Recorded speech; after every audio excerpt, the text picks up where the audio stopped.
పథకాలు ఇవ్వాలంటే ఖజానా ఖాళీ అయిపోయింది, డబ్బులు లేవు అని చెప్పేసి చంద్రబాబు నాయుడు గారు అంటూనే సూపర్ సిక్స్ ఇస్తామని అంటున్నారు.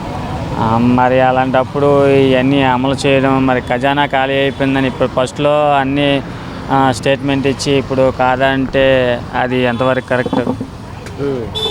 మరి అదేవిధంగా అన్నా క్యాంటీన్ కూడా ఓపెన్ చేస్తున్నారు అన్న. అన్నా క్యాంటీన్ అంటే మరి దాని మీద ఎంతవరకు చాలామంది ఆధారపడి ఉన్నారంట. వాళ్ళైతే మాత్రం తీసేయడం తప్పు అని అన్నారు ఇంతకుముందు అయితే. మరి ఇప్పుడు ఓపెన్ చేస్తున్నారు కదా, మరి ఓపెన్ చేస్తే మరి బెటరే కదా. అంటే 5 రూపాయలకే భోజనం అందుతుంది కదన్న, ఎలా ఉంది, ఎలా ఫీల్ అవుతారు అప్పుడు? జనాలకి ఏదైనా కొద్దిగా నిత్యావసర వస్తువు తక్కువ ధరలోనంటే కొద్దిగా బెనిఫిటే కదా.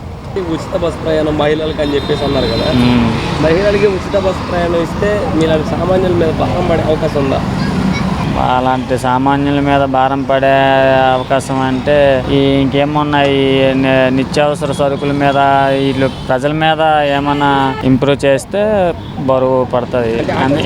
పెంచే అవకాశం ఉంటుంది. ఆటో ఛార్జెస్ పెంచే అవకాశం అంటే ఆటో ఫీల్డ్ వాళ్ళు ఇప్పుడు రేపు నుంచి లేడీస్ ఇప్పుడు ఆటో ఫీల్డ్ వాళ్ళు ఉన్నారు కదా, వర్కర్స్ ఉన్నారు కదా, అద్దెకు తోలుకున్న వాళ్ళు కూడా మరి ఎక్కితేనే కదా వాళ్ళకి రూపాయి వస్తుంది. లేడీస్ ఎక్కకపోతే బాయ్స్ అంటే ఇంటికి ఒక బైక్ ఉంది, ఇప్పుడు వాళ్ళకి ఇప్పుడు ఒక తగ్గిద్ది కదా, ఆదాయం తగ్గిద్ది కదా, వాళ్ళు బాధపడతారు కదా. అలాగనేసి వాళ్ళు బాధపడతారనేసి మనం కూడా పెట్టలేం కదా. మనకి బస్సు ఫ్రీ అంటే ఇప్పుడు డైలీ ఒక 20 రూపాయలు 30 రూపాయలు ఛార్జీ పెట్టుకుని ఎక్కడికి వెళ్ళాల్సి వచ్చిన వాళ్ళు మరి వాళ్ళు డైలీ ఎంత అయిపోతుందని నిరుపేద కుటుంబం వాళ్ళు ఉంటారు కదా, కూలి పనులకి వెళ్ళిన వాళ్ళు గట్ట, వాళ్ళకి మరి ఇది ప్లస్ వాళ్ళు బాధపడతారు, వీళ్ళకి ప్లస్ వాళ్ళకి మైనస్.